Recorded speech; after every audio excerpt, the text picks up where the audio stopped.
on this, now that it's down and we have a little bit more light on it, you can see the back of the flat in a little bit more detail. So as you can see, and as I pointed out originally, the 2x4s that make up the frame, they're all laying flat. Now, it's not necessarily where it gets its name, it's just a good way to remember it.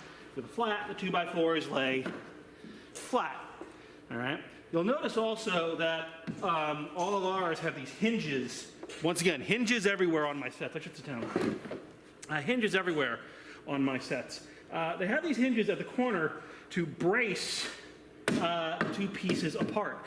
You need that when you're putting a flat together. Otherwise, you know, the lumber, it bends, right? When I came in here, when I started, all these flats were just left willy-nilly. There was no support beams. Don't ever do that. You need the support there. When I was learning to build flats, we called those toggles. They were triangular pieces that you would put in the corners to basically brace the two pieces together. But please don't ever build a set or a flat without having something connecting the 2x4s. That's just silly. All right, so the back wall is down. That was the easy part. Now we have to deal with the structure as a whole. So we're going to take this in a couple of stages. Now, under normal circumstances, if I had a crew of people, one thing I'd send a lot of folks to do is to go through this set and peel off all of this black tape that you see. So this is gaff tape. One thing you learn working with stagecraft is that tape is not just tape. Every tape has its own benefits and uses. So the tape that you see all over the set, the black tape that I'm going to be peeling off of cracks and hinges and things like that, that's gaff tape, now meaning gaffer's tape.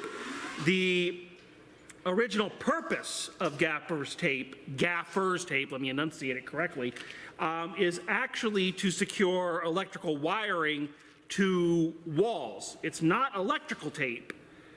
Electrical tape is much more rubbery, you can tell by the texture. It's there to tape the wires up to the wall, okay? Now, we use it on sets to hide, again, cracks and hinges and things like that, because gaffer's tape also takes paint really, really well. So you paint over the tape and it disappears, you can't see it. And what that means is, one, like I said, it'll hide cracks or seams in the facing, which I'm going to show you here in a second. It also hides the screws so that paint doesn't get into the screw, so that you can just rip the tape off and pop these right out. You don't have to worry about that.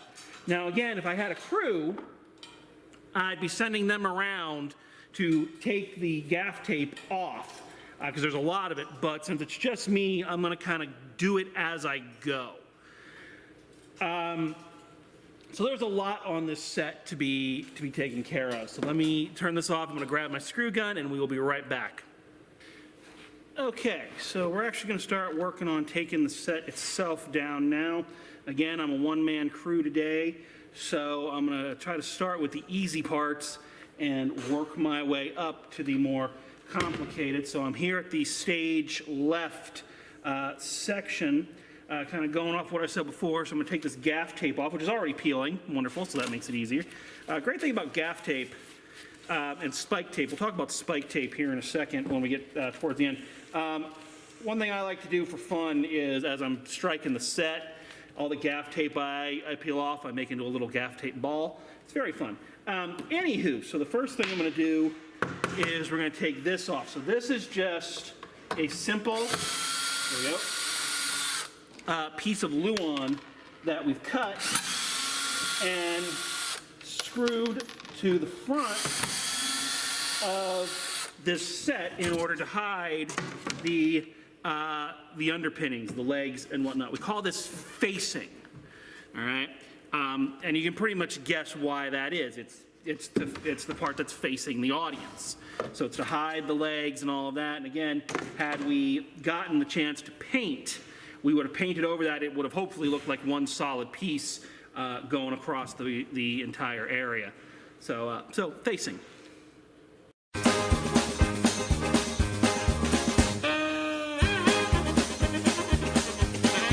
Okay, so now we reach the crux of the matter. We reach the other major set piece that we use primarily here, and that most theaters use. So remember the flats, light, thin covering, stand them up straight. The 2x4 used to make the frame is usually laying flat. It's not usually, it is laying flat. I don't know why I said usually. But lightweight, things of that nature. What we're dealing with now is its big brother. So this is a platform, okay? You should be able, by process of elimination, to figure out what it's used for. The flats used to make the back walls, things of that nature. The platforms make the floor. These are bigger, heavier, and more reinforced because their primary function is to be walked on. They're made to put weight on. So these things are a lot heavier and a lot stronger. I'll show you here in a second. I'll flip this one over and you'll get a look at the underside and you can see a lot of what I'm about to tell you.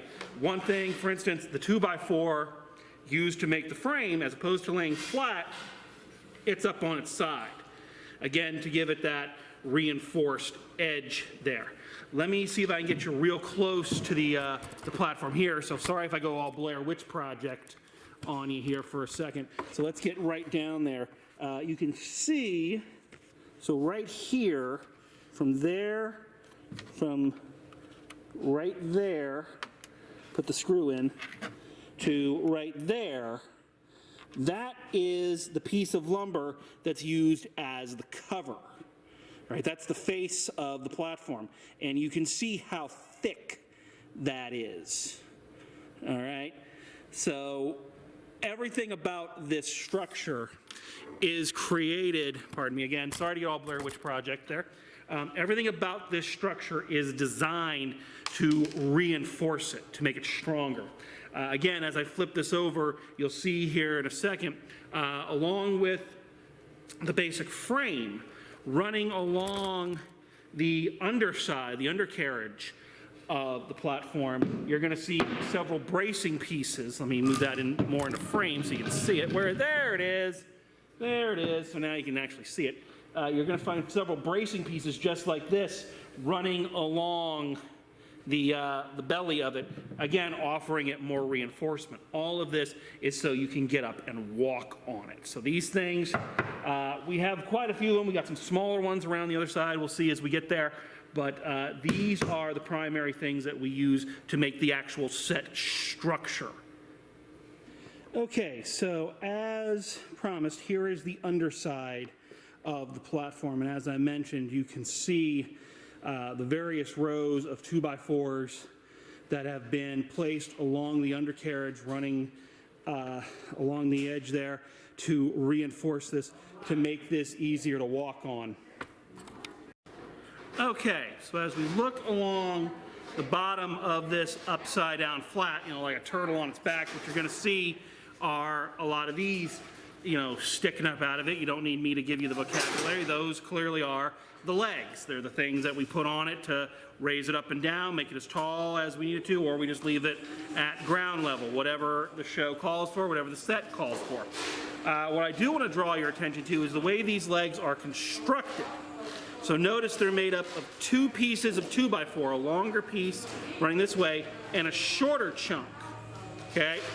So why are they made like that? Well, let's assume that we wanted to leg this baby up and we had this piece of 2x4 and you placed it right there. Now what you're doing is you're putting all the weight, you're wanting all the weight that's on top of this platform already before you even put humans walking on it. Imagine all of that balanced right there, right at that point, okay? Basic physics tells us distribute the weight, all right? Don't make one thing do all of the heavy lifting, literally. So what we have here is we've got this tiny chunk of 2x4, which is about the width of, from the top of this bracing piece to the facing. So now, when we put it in there, see that? So now, the weight is evenly distributed between 2 points as opposed to one. And you do this with all the legs, and it's distributing the weight a little bit more, so it's making it much more sturdy. Okay. We have a number of these legs. The platform that's right behind me that you can't see is much taller. That one, and I'll show you that when we get there, has bracing pieces as well, diagonal strips going in between the taller legs. The taller these things get, the more wobbly they can get. So we've got some bracing pieces in there as well. I try to save these, so one of the things I'm going to do once I take all these legs out is I'll get some duct tape and I'll tape them all together so we have them in one place. So the next time we need a platform this height, we've already got the legs. So the next step is to get the legs off of this platform. And again, what you can see, and this is how they're assembled, once again you see the triangle of screws, and when we put them in, it's the triangle, the 3 screws. So I'm going to go through and I'm going to get the legs off of this platform. Yay me.